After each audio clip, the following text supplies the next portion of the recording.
what's going on, Skid? I had a gnarly low voltage 24 volt short. I couldn't fix it. I had to call an HVAC company. And funny story, the HVAC tech comes, he steps out of the van and goes, "No bleeping way, dirty maintenance show."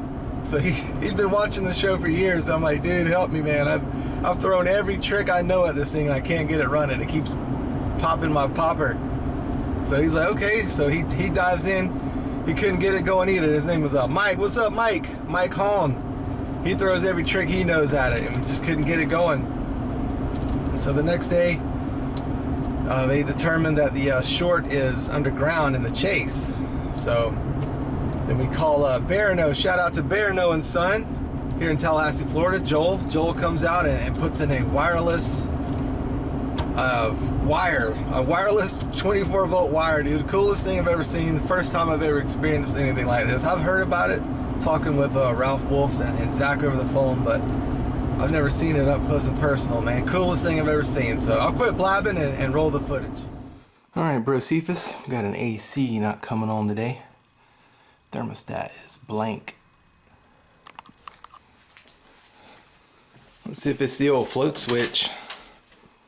Oh wow, well, someone rode that one high. I don't think it's going to be the floater, but we'll check anyway. Empty. Breakers are good. This is the air handler. It's good. Looks like we got us a pop fuse. Yep, pop fuse. Let's pull this old fuse out of here.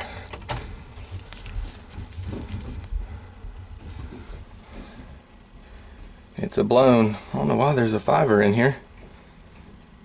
Every unit out here, all 192, have the 3 amp fuses. So I'm going to go back with 3 once I get this fingered out.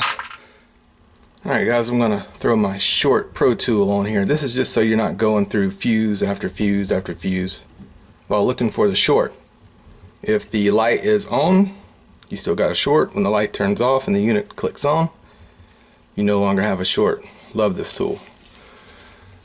It's just like a popper, but you don't have to reset anything like you do when you got a popper. So one alligator clip goes on one side of the terminal, and the other one goes on the other, and that's pretty much how you hook it up. Real simple. Now just look for the light. Once the light turns off, no short. Okay, now we gotta turn the unit back on. Alright, power is restored to the thermostat. Now we'll click it on. And the unit just clicked on.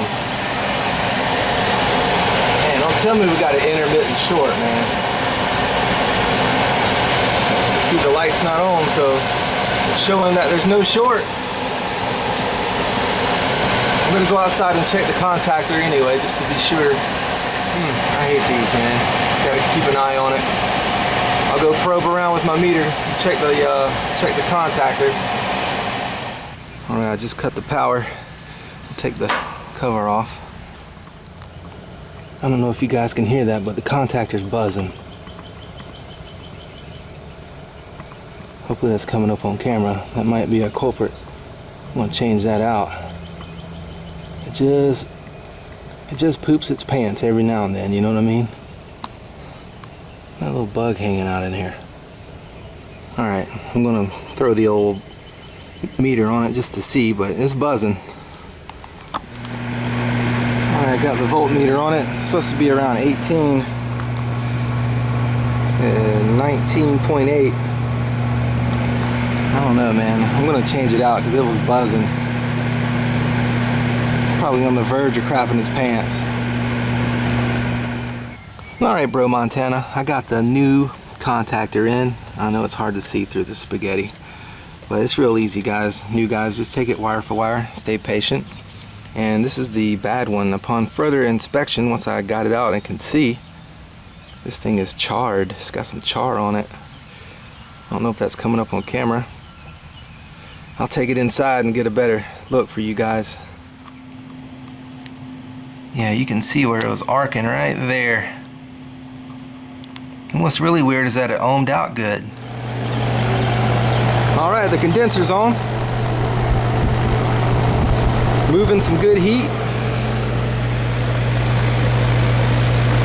Nice cold suction line. And we're showing 73 at the air handler. Blowing out 57.5. And it's dropping. It's gonna come on down.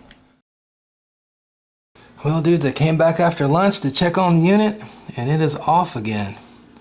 That means the doggone fuse popped again. So it wasn't the contactor, the burnt, charred contactor. That wasn't the problem. Yeah, well, that's happened. That's maintenance. Alright, dudes, just to spare you the agony of watching me go through every low voltage trick every old timer's ever showed me and still not fixing it, we'll get right to the meat. The low voltage short is underground in the chase. No one can find it. I had to call someone. And it's funny because the HVAC tech that came out, he watched the show. He steps out of the truck and goes, "Dude, dirty maintenance show, what?" His name is Mike Hahn. What's up, Mike? So Mike Hahn came out and started throwing every trick he knows at it. Still couldn't get it. So the next day came and discovered it's underground, and so it's on the second floor, so they couldn't, dig up the ground, so they put in a wireless low voltage, first one they've ever installed and first one I've ever seen, wireless input module, and it's set to input O to energize the reversing valve. And he said the power ever goes out for more than an hour, it's going to reset and go into void, and you got to come back and hit this button underneath here, hold it down for 5 seconds or so, and it'll reset it. But that's only if the power goes out for more than an hour. So yeah, pretty cool, man. Never seen one of these before. This brain smasher threw me for a loop, so I'm glad it was something pretty major, nothing stupid I was overlooking. Wireless low voltage. I'll go out to the condenser and show you the box outside. Yeah, and this is the other module. They put it in a box behind here. He said it looks just like that one upstairs. And the low voltage wire runs out right to the condenser. That's it. Wireless low voltage, dude. Crazy. My first experience with it. That's the first time the HVAC company has installed it too. It was around $700 they quoted us. So yeah, man. Mike Hahn, good to meet you, man. We threw everything we had at it. Had to go wireless. Okay, thank you all for watching the Dirty Maintenance Show.